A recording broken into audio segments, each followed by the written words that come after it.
The other one, written by the political editor of The Sun, help from his great team.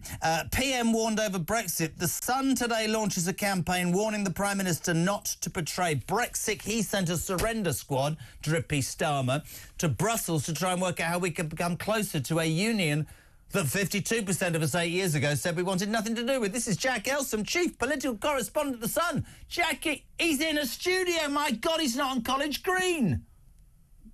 Well, I'm not actually in the studio, Jeremy. I'm in my office in Westminster. Usually I speak to you this time of the year in the freezing cold and the pitch black outside on College Green, but it's such a busy day in Westminster that I can't even leave my desk.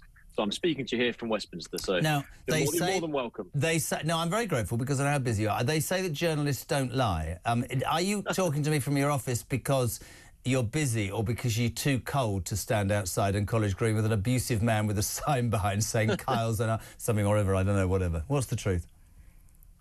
Well, it's a very busy day in Westminster, and it's going to be finishing with the Sun lobby team at Christmas party. So that's why we've got to get everything out of the way pretty early so we can go and have a glass of water. Good man. Brussels, Harry wrote this story today. I mean, I think fantastic of the Sun to do this. I think it's great. Plotting to make the UK give up sovereignty. Secret papers have revealed you've launched a campaign to stop Brexit betrayal. This is really happening, isn't it? Well, it does look like there's some sort of backsliding going on. I mean, we know that Keir Starmer once upon a time was a Remainer-in-Chief and that he did want a second referendum. He has now said that he is a born-again Brexiteer and he's got these red lines where he's not going to return to the single market, the customs union, or free movement. But, and there is a big but, he does want what he describes as a reset in relations with the European Union. He wants to get more sort of frictionless trade across the bloc. And I think that the question now is that what the EU are going to demand in return.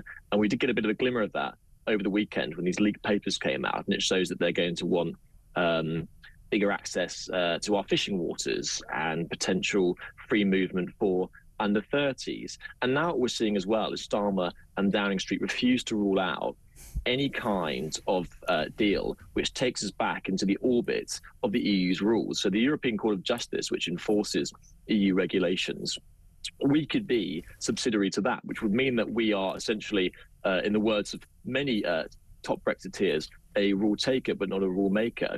And so I think that is the fear which is currently being emphasised by a lot of key Brexiteers, key players in the last Conservative government. And so that's what we've essentially telegraphed in the Sun newspaper today, trying to hold the Prime Minister's feet to the fire on this. Now, in response to this, Downing Street did say today that they have no plans to betray Brexit and that those red lines are just that. What I think we need now is absolute crystal clarity on some of those points which they haven't yet addressed, particularly that issue when it comes to the European Court of Justice, because many people are now saying that if there's any bid to put us back into their sphere of influence, then, well, that's not Brexit at all. It's really interesting. You said that 10 Downing Street, and I reckon I will actually speak for every single person who's listening now, who listens to talk. You said, and I know your finger is on the pulse far more than Starmer's, to be fair, no plans, says Number 10, to betray Brexit. This was a party who got elected saying that they wouldn't raise taxation. They promised the pensioners they wouldn't screw to them. They told farmers, Starmer told the farmers, everything will be fine. What he's done from day one is go back on everything that he either promised or included something that he didn't mention. I don't have any belief in anything the man says. I'm utterly convinced it's his absolute thing. But I ask you this as a political, take this the right way, nerd, because you know what you're talking about. This man in 22 weeks has hacked off the pensioners in this country, 10 million of them, and I don't care what anybody tells me. They will never, ever forget that. They won't. They'll remember winter fuel cut, Keir Starmer. The tractor tax and what he's trying to do to the farming community to grab land to build his wind farms with Mad Miliband next to him, that will never be forgiven. Is he so idiotic, Jack? Explain to me what goes on in his brain. Whatever anybody tells you, 52% of the country voted for Brexit. I get all the people that say, oh, we've changed our mind. He's going to alienate everybody, this man. Is it his plan? Because if it is, he's doing a really good job, man. Well, I've been around the block for a bit now, and the one thing you should always know is that when a politician says they have no plans to do something, you can always expect it to happen the very next week. And listen, I think that Keir Starmer is sincere in the fact that he says that, you know, we're not going to go back into the EU itself, and I think that that's pretty crystal clear now. I'm not sure the EU would even take us at this point because there's been so much wrangling going on. The question is about this this backsliding to an extent where you do have almost Brexit in name only. But you're right. There has now been a lot of suspicion and angst since the election. But what Keir Starmer did in opposition and what he's doing in government are two different things.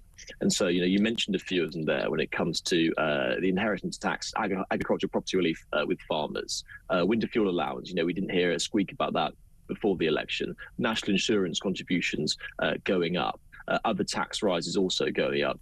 And so I think the danger for Keir Starmer and this Labour government is that when they say there are no plans to do something, yes, you can take them at their word, but there's a lot of evidence which is now stacking up for people to sort of pause for thought and go, well, hang on a minute, because you said all these other things in opposition, and now you're in government, you haven't done it. It's really interesting. Yesterday he woke up to the news that he was the least popular Prime Minister since time began in modern times. Hardly surprising. I know the media, social media, holding, as a good phrase to me, his feet to the fire far more than perhaps in the past. But can you remember, for such a young lad, can you remember the amount of, even you've been through a few Prime Ministers, nobody's had this sort of start. I mean, this is unheralded, this is unheard of, isn't it?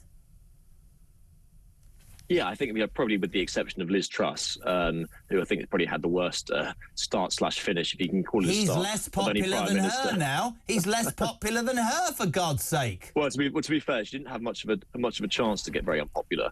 She was only there for 49 days. But you're right. I can't think of a time in modern British history where a honeymoon has evaporated so quickly. They would make the argument that obviously they were dealt a very bad hand, and the inheritance they had forced them to make unpopular decisions. Other people would say that this is entirely self-inflicted.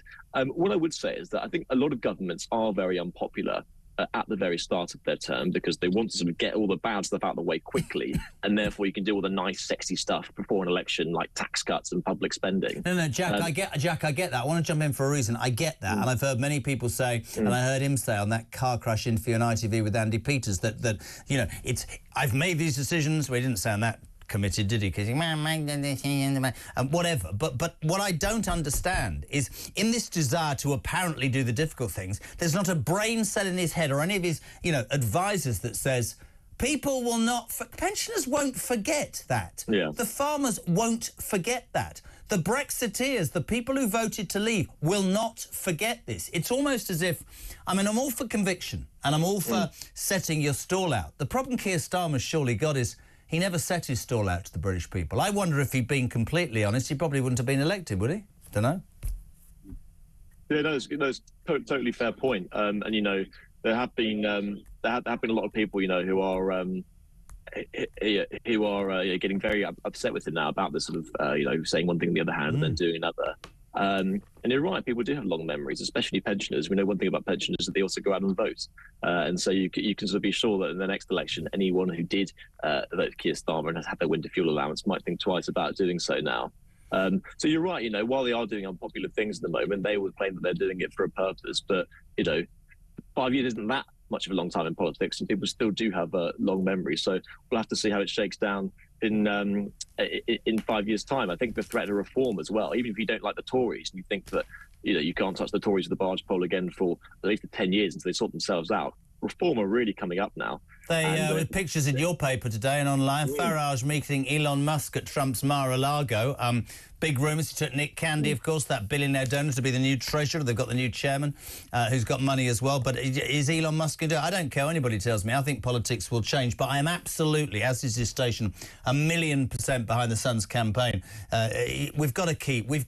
I mean, he can't betray Brexit. The man's an idiot. And by the way, thank you, because I know how busy you are. Is your party our party, or is it a different party? What's happening? Is it all the same? It's a different party. It's a very exclusive party. I wouldn't even call it a party. It's a dinner. It's a dinner with colleagues tonight at a very reasonably priced French restaurant in Westminster, which we're going to be going to. Le Burger King. Thank you for the invite. You're a legend. Enjoy yourself. Thank you, Jack. You're a good man. Jack Elsom, chief political correspondent for The Sun, reporting there on the story in the paper today.